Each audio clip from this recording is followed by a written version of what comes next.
Broadcasting live from the Business RadioX studios in the Twin Cities, it's time for Minneapolis-St. Paul Business Radio. Now, here's your host. And hello again, everyone. Welcome to another edition of Minneapolis-St. Paul Business Radio. I'm John Ray, and folks, I've been looking forward to this one. Tiffany Hoeft is with us, and she is an operations consultant, has her own firm. Tiffany, welcome. Thanks, John. I have been looking forward to this as well. I'm so glad I was able to carve some time out in my schedule to be on here, and I'm just super excited and looking forward to chatting with you today. Well, thank you. Yeah, we've had to chase you. I mean, because you're so busy. So I'm just delighted you were able to have some time for us. So thank you for doing that. Let's talk a little bit about you and the work you do and why you're so busy out there for folks. Yeah, sure. Well, first and foremost, I'm a mom of four, which pretty much is the reason why I'm very hard to track down. And I always start with I'm a mom of four first, because I feel like as a woman entrepreneur, sometimes when I go to events or things like that, I feel like I have to justify what I do by starting with my career. And really, my kids are more important than everything else. And that's also why we'll get into my story, but why I chose to do my own thing. So I have the freedom and flexibility to raise my kids on my time and all of that. So, but my job, in air quotes, is I'm a operations consultant and fractional chief of staff. And really what I love to say that I do is I'm really kind of the wing woman to a lot of primarily women solopreneurs. I do have a few male clients, but mostly women entrepreneurs who it's just them. They're by themselves. They are building some sort of creative business. Most of them are service-based providers, and they need someone to come alongside them and help them set up systems, help them strategize where they're going to go, just kind of look at everything from a higher perspective so that they don't get stuck in, the day-to-day things. Also, most of my clients want work-life balance. They really want to they want to work to live, not live to work. And so a lot of it comes down to making sure they're managing their time well, letting them say no to things and telling them it's okay. So there's a little bit of coach in there, as well as, and just a support system for them. I also have a few freelancers on my own team, so we can really provide excellent service and even take on some of the day-to-day projects and tasks that the CEO doesn't have time to do or wants to get off their plate. So it's kind of hard to explain what I do. I kind of do a lot of different things, everything from social media management to building out CRMs and project management tools. But it's whatever that my CEOs need to help them stay efficient and productive and grow their businesses.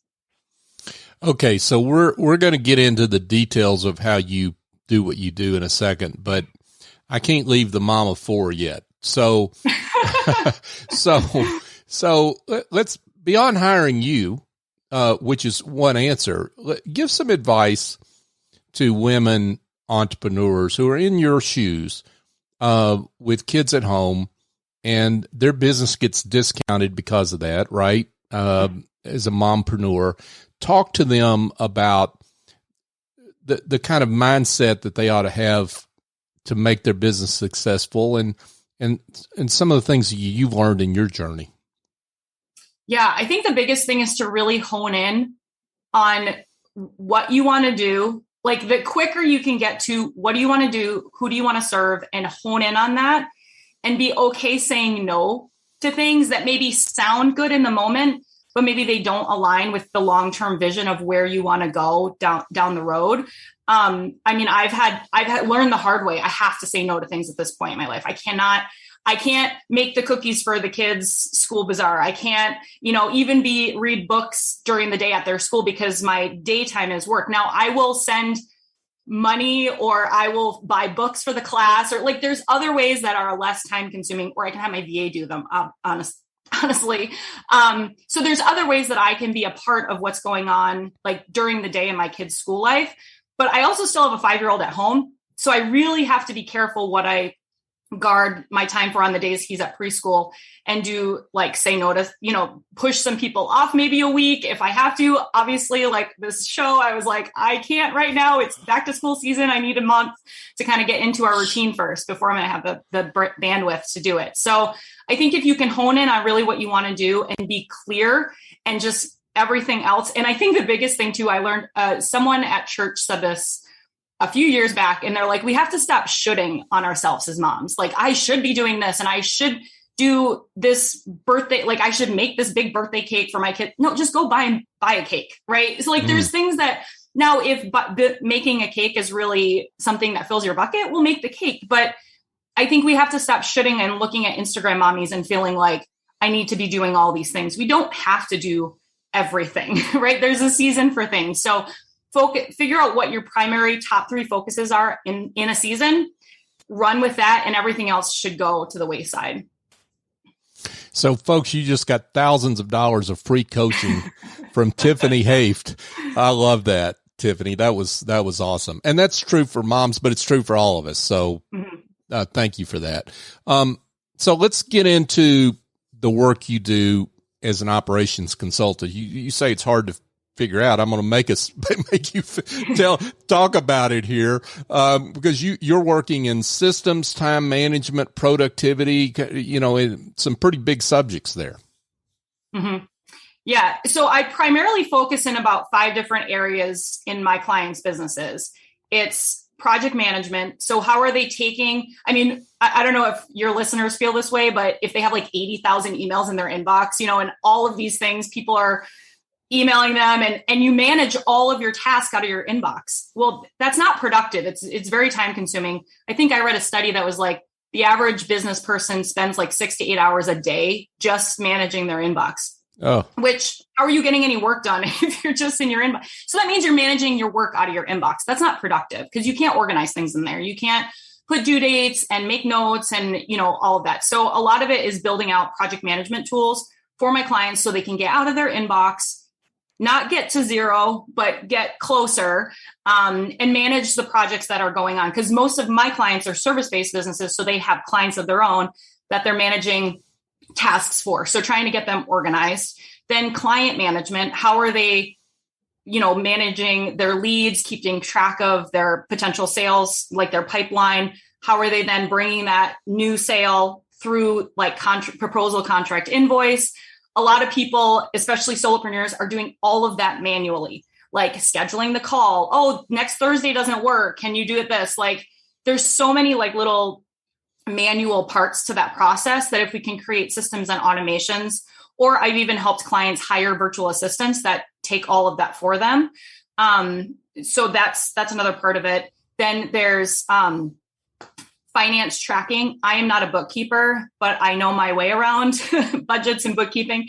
And I like to help my clients kind of look at their finances from a higher level and say, okay, if you want to invest in this new software or hire a marketing manager in 6 months, like what do you have to make? So how can we get there? Like kind of forecasting and planning so that they know and they can make wise decisions in their business. I've also helped some of my clients actually pay themselves, which, especially as solopreneurs, I had a couple life coaches that like, they just weren't paying themselves. They were investing all of their revenue back into their business. And I'm like, well, that's great, but you're going to burn out doing that if you're not making any money. So let's figure out a way to do the things you want to do smartly, but then also pay yourself because that's important. Yeah.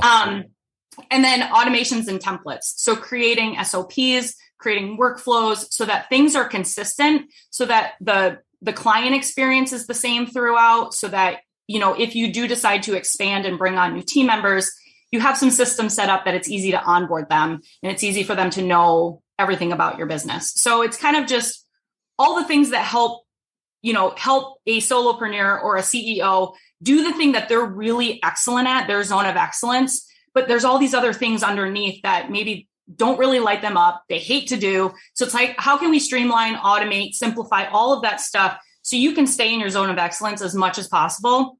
And all these other things in your business are kind of running in the background.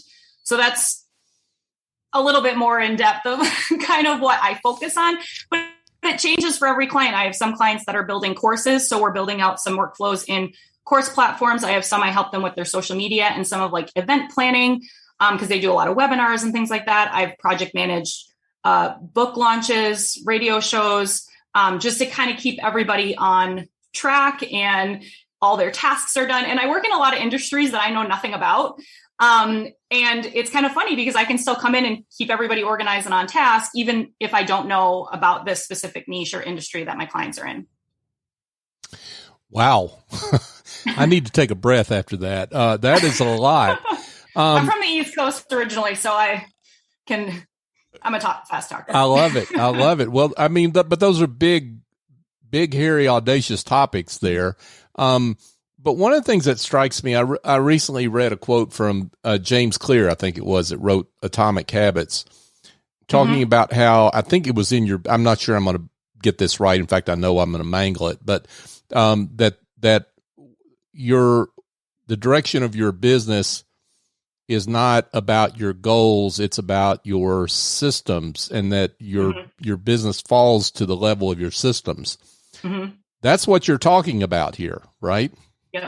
Yeah. A lot of people, especially, business owners that it's just them and maybe they have one team member, they generally will fly by the seat of their pants until they get to the point they physically cannot work anymore. So a lot of my clients are right at that spot. They're like, I don't have any more time in the day. I'm working 80 hours a week and I hate this. I hate my life. I never see my kids.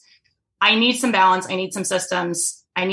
Something has to change. Right. And that's generally it's like okay, I'm ready. That call, like, I'm going to start using you now. Because you're right. You cannot grow past a certain point unless you start delegating, automating, and systemizing your business. It's just impossible. Tiffany Hoeft is with us, folks. She's operations consultant extraordinaire. Tiffany, you answered the question I was about to ask, which is, how do I know when I need to hire you? You just answered it. If I'm working 80 hours a week and don't like what I'm doing anymore, I've fallen out of love with my business. There's that answer, right? But yeah. Talk about once I walk in the door and I need your help, how do you diagnose what you need to do? Usually within the first couple calls, I'm like, okay, I have a plan. And it almost always starts with schedule. We're just saying yes to everything, giving other people free reign of our entire schedule, like allowing other people to, without guarding some time and putting in our top priorities, not other people's top priorities into our day. And so a lot of my clients, we start with their schedule first. As a CEO, what are you allowing in? What do we need to get rid of? Like, what do you need to say no to? Let's create some canned emails that when someone emails you and says they want to pick your brain, we send them a canned email that's like, hey, here are all my free resources out there. I don't have time for you, but in a nice way, right? Like, sure. That sort of thing, unless it's like a lead or something. But so looking at their schedule is between that and project management are almost 90% of the time are the two areas we start with, because most people allow other people to dictate their schedule and they're managing all of their tasks out of their inbox. That's just kind of how we've learned to survive as a society, I think. And so it's almost always that, but every once in a while I'll have someone where they have to, there's something else. And because I have some amazing people on my team that have helped me and have expertise in other areas, we've really been able to, whatever their needs are, kind of pivot. And that's why, I don't have packages. I have one flat fee, because we'll get into something and then the decision will be made like, oh, we need to go over here. Okay, that's fine. Let's go over there. Or, hey, we need to pause because I got to go decide what my brand story is. Like, I don't even know who I'm selling this product to. Okay, great. Go figure that out and then come back in a couple months. And so I've had instances like that too, where a client will leave for 2-3 months to really hone in. What are they selling? Who are they selling to? And then they come back and like, okay, I'm ready for the course build. Like, we're going to go and build this course and I'm going to sell it, because now I have clarity around what the course is and who it's getting sold to. So it's been really fun because I like different things. I love change. And so to be able to, a client will text me at 9:00 at night. Hey, this is a great idea. I want to do this, this, and this. Okay, great. Let's figure out how to do it. Like, let's talk on Monday. And that's exciting to me. I have a true entrepreneurship mindset and I love building businesses that really light my clients up, helping them with wherever their dreams and goals lie. I was kidding you before we came on the air. You're a systems guru, you're an operations guru, and when people hear that, they don't expect the shovel full of personality that you bring to it, which is awesome, Tiffany. So talk about that mix in your personality. Yeah, I have like completely two sides. Well, number one, I'm married to a sales trainer. Like he trains sales leaders. And so I think he's pulled me out of my shell a little bit. And I did actually spend 6 years in direct sales. So I sold nail stickers on Facebook for almost 6 years, was the top performer, earned the free trips, did the whole like direct sales. They say only 1% of direct sale people can earn up to $1 million. I was on that path. But then our company, we got the rug pulled out from underneath us. The company went under, they filed bankruptcy, and I had a team of 250 women underneath me, and I lost that business overnight. And I still have a little bit of PTSD from that. I think it was just like a really hard, and there were a bunch of us that were really close that went through that together. And that was really the point where I decided I wanted to do something on my own. But I've been a behind the scenes person since I was 13. I actually worked one summer at my mom's. My mom worked for a real estate agent, and I was like doing accounting and sending invoices. And I even made their logo out of paint, like wow. Paint. I made them a logo. And then in college, I worked for a couple people who own their own business. So it's just something it's always been a part of me. And so when I lost my business, I was like, what am I going to do? I'm like, I'm going to go back to the thing I always loved doing that has always been a part of who I am. And I think because I do have this outgoing personality, I'm able to step in and help my clients, look at things, but also be a little bit of a voice for them on, with client communications. Like I've stepped in and I email clients a lot on behalf of my CEOs. I will coordinate with speakers that they have on their events and things like that. So it allows me to step into like an admin role or a chief of staff role and help the communication. And when I'm managing my client's team, to be that leader and to help all of them, work together well and all of that stuff. So it allows for me to step more into a middle management role, because a lot of my CEOs they're creatives. They don't want to manage people. That is not what they like to do. And so I can kind of step in and help manage some of the communication. So they're not always the point person for every single project, because that's just draining to most of them. Mm-hmm. And that's been a really great asset that I can give to them because of my personality. So I love it. Tiffany Hoeft, folks, she's an operations consultant, fractional COO for her clients. Speaking of consultant, you mentioned you dropped the word coach earlier, that you kind of end up as a coach for some of your clients, but here's the word consultant. So sort that out for us. And that might help some of those solopreneurs out there that maybe ought to be working with you. What's the difference?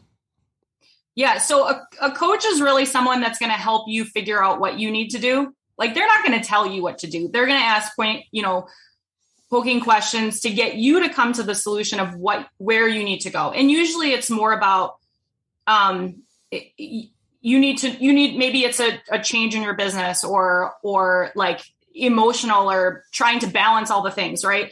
So they're not an expert in any field. They're just going to help you pull out what you need. A consultant is someone who's an expert in one field, and they're going to tell you what to do, right? They're going to be like, no, you need to do this, or, and I mean, not always do I just tell my clients, like, here's my system, go do it. We create something together, but I'm like, you need to be more strategic in how you're building your systems. And so, but how we get there is going to be pertinent to your business. So it's different for every client.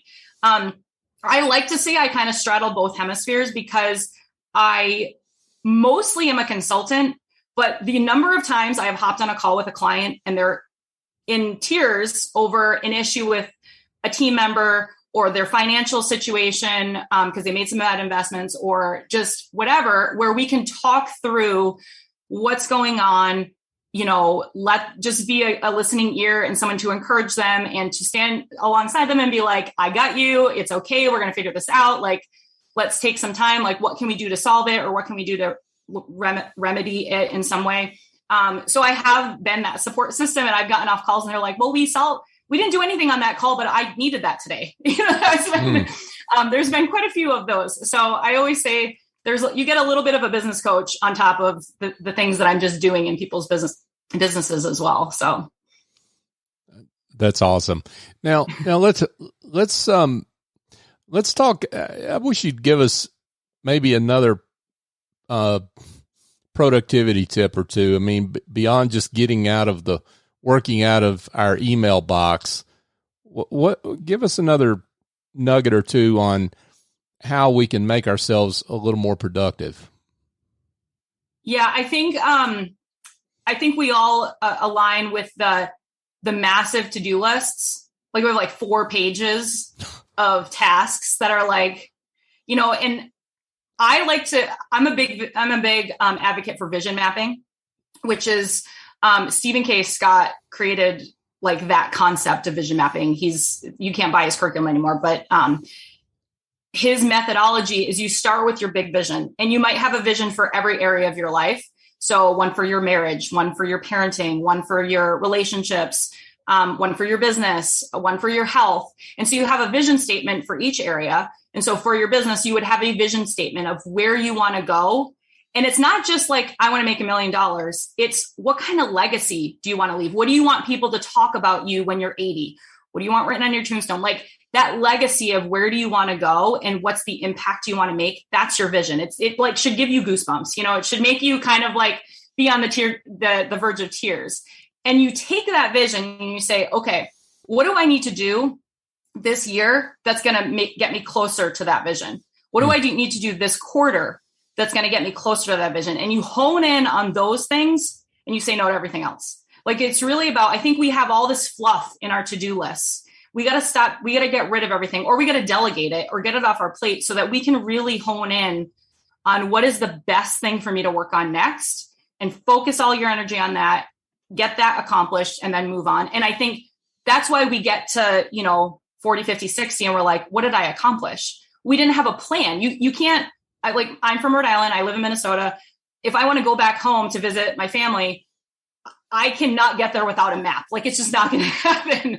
I mean, I'll get lost. It'll take me like 3 days. And so we expect in our lives to just wake up and know what to do, right? Mm-hmm. It's like we need a map for our life just as much as we need a map to go down to the gas station. And so I think the more that we can really focus in on where we want to go and we identify those tasks that are going to get us there, that's one thing, which means getting rid of all the things that are not, and that's hard to do. Like that's hard to say no to things. So the more that we can really be clear, I think that's what's helped me for sure with everything I have on my plate is really saying yes to the best things instead of yes to everything. Terrific. Tiffany, I'd love it if you would share maybe a success story. You don't have to mention names, of course, but someone that you've worked with who have experienced the transformational work of Tiffany that's helped them take a big leap ahead in their business. Yeah. So I work with a lot of creatives, and I have a gal I've worked with for about 2 years. And so she's my longest standing retainer client. And when I started as her executive assistant. That's how I started. And I knew going into that I wanted to transition into more of a chief of staff in her company. And she knew that's where I wanted to go as well. And so we were on the same page there. We almost doubled her revenue this year from last year. We were able to implement a project management system. We were able to implement a CRM. We were able to, she's now brought on 2 junior designers underneath her that I helped source, interview, hire, onboard. We were able to raise her prices. And it's one of those things that she's now not a client anymore. She's a friend. I foresee me never leaving as long as everything, and I'm helping her. She's been a solopreneur up until this point, and I'm helping her build her own agency, which will have full-time employees on, and she'll be able to sell a higher ticket, probably double ticket product than what she was selling before, and attract higher ticket, clients herself. And so I've been a part of that whole, and my team has too. We've helped with social media. I have someone on my team ghostwriting her some blogs. Like, it's just been all of the pieces to help her get to where she wants to go. And sometimes it doesn't happen as fast as you'd like it to, that's just reality. There's things that play in, but she also last year had a baby and took a full 3 months off. And I was able to prep her, take a full 3 months off, and manage the things while she was gone. She came back. I already had sales ready for her. Like, we had already closed a couple clients. She was able to start right back. And so we hit our goal last for 2020, even though she took 3 months off in the middle of the year to have her baby. And then this year we doubled that. So it's one of those things, like, she's been able to carve out, because she also has a 1-year-old, carve out that work-life balance, because I am helping her do that. And that's been really fun to see. Like, she's not stressed out. So my goal is, like, I don't want my CEOs to be stressed out. If you're stressed out, we need to figure something out. Like, I need to take on more work. We got to hire someone. Like, you should not be stressed out. Like, that's the goal. So I think, she's been the, they say you got to work with the people you really like to work with, especially when you work for yourself. And she's been one of those people. It's just been really fun to work with. Folks, the silence you just heard is my jaw dropped at these results. Wow. And see, people I don't think expect this. Because you're talking about improving systems and operations and productivity. All that led to better pricing for this client. Mm-hmm. That's revenue, folks. So, that's pretty cool. Well, and I think we forget that the more productive you are, the more clients you can take, which means the more money you make. And she was also customizing every single proposal. So part of our process was to streamline her proposals. So it's like, you have 3 packages, you sell one of these, and they get the same thing every time, so that the client knows what they get, the team knows what they have to deliver, all of these things. So it's like, as we were able to streamline that and keep everybody on task with their projects and things like that, we can take more clients on, which means more people are going through, and our revenue is growing as we do that. Plus that, and her dream, like, going back to your big vision, her vision is not to make a boatload of money. Her vision is to hire people. So she wants to hire full-time employees and give them benefits and all of those things. And so for her, it's not necessarily about the revenue. It's about building the team. So it's like, okay, we need more clients so we can bring on another person. So knowing my clients' goals and knowing what they want to accomplish. I have one client who, when we first had our sales call, she goes, if I got hit by a bus tomorrow, my business would fall apart. It's all in my head. And I was like, okay. So my first job, or my first role with her, was really to help her start to document her systems, her SOPs. Like, how are you pulling in, your leads? How are you managing all the things that are happening for your advertisers? And it was just to get things out of her head, and to have other people in the process. She's hired 2 new people to her team, as well as me. And then we've been able to pretty much sell out of her inventory this year, which that was all on her. I really had nothing to do with it, other than to help her stay focused on what's most important. And we're unloading a new marketing tool for her. And it's kind of those, when you're in that transition of like, okay, what's next? That's where I like to come and be like, help people decide, okay, what's next? Now, how are we going to accomplish that? That's awesome. Tiffany Hoeft has been with us, folks. Wow. What great work. And I can't imagine at this point, there aren't some folks that want me to shut up and let you give the contact information so they can be in touch with you and talk more about their issues and their problems that you might be able to help with. So let's get to that. Yeah. So I am on LinkedIn. Well, my website's tiffanyhoeft.com, TiffanyHoeft. I'm on Instagram at Tiff Hoeft. I'm on LinkedIn at Tiffany Hoeft Consulting. I am pretty much everywhere. And just shoot me a note. My email is hello@tiffanyhoeft.com if anybody has questions, or I have a ton of free information on my Instagram. I primarily share on Instagram because it's easy. And 99.9% of my clients come from word of mouth. So I don't really push a lot outside of that. But yeah, well, and I'll say too, I didn't say this earlier, the one client I was sharing about that I helped her grow her business. Yeah. That was at 15 to 20 hours a week, or 20 hours a month is what I work for her. Oh, wow. So it's not a full-time. Most of my clients get 8 to 10 hours a month is what they sign on for because they're solopreneurs and it works in their budget. Mm-hmm. And we're able to do all of that stuff. It might take a little bit longer than like a full-time employee, but it works better for their budget. And then we can slowly grow as they need help. So I like to be affordable for true solopreneurs that are ready to scale. So that's awesome. Tiffany Hoeft, folks. She's, well, you've already heard. You've already heard. Wow, she's terrific. So, Tiffany, this has been great. Thank you so much for coming on the show. I really enjoyed it. Thanks, John. Yeah, I love this. I love chatting about operations and systems. So I really appreciate you having me on. Yeah, this has been great. Hey, folks, just a quick reminder, you can find our show, Minneapolis-St. Paul Business Radio, on all the major podcast apps. Here's my bold request. If you are listening to the show on a podcast app as opposed to our website, and if subscribe to the show, number one, but number two, if you're able to, based on your app, give us a 5-star review. It's not about me or Business RadioX. It's about our great guests like Tiffany who do great work, and you've heard that.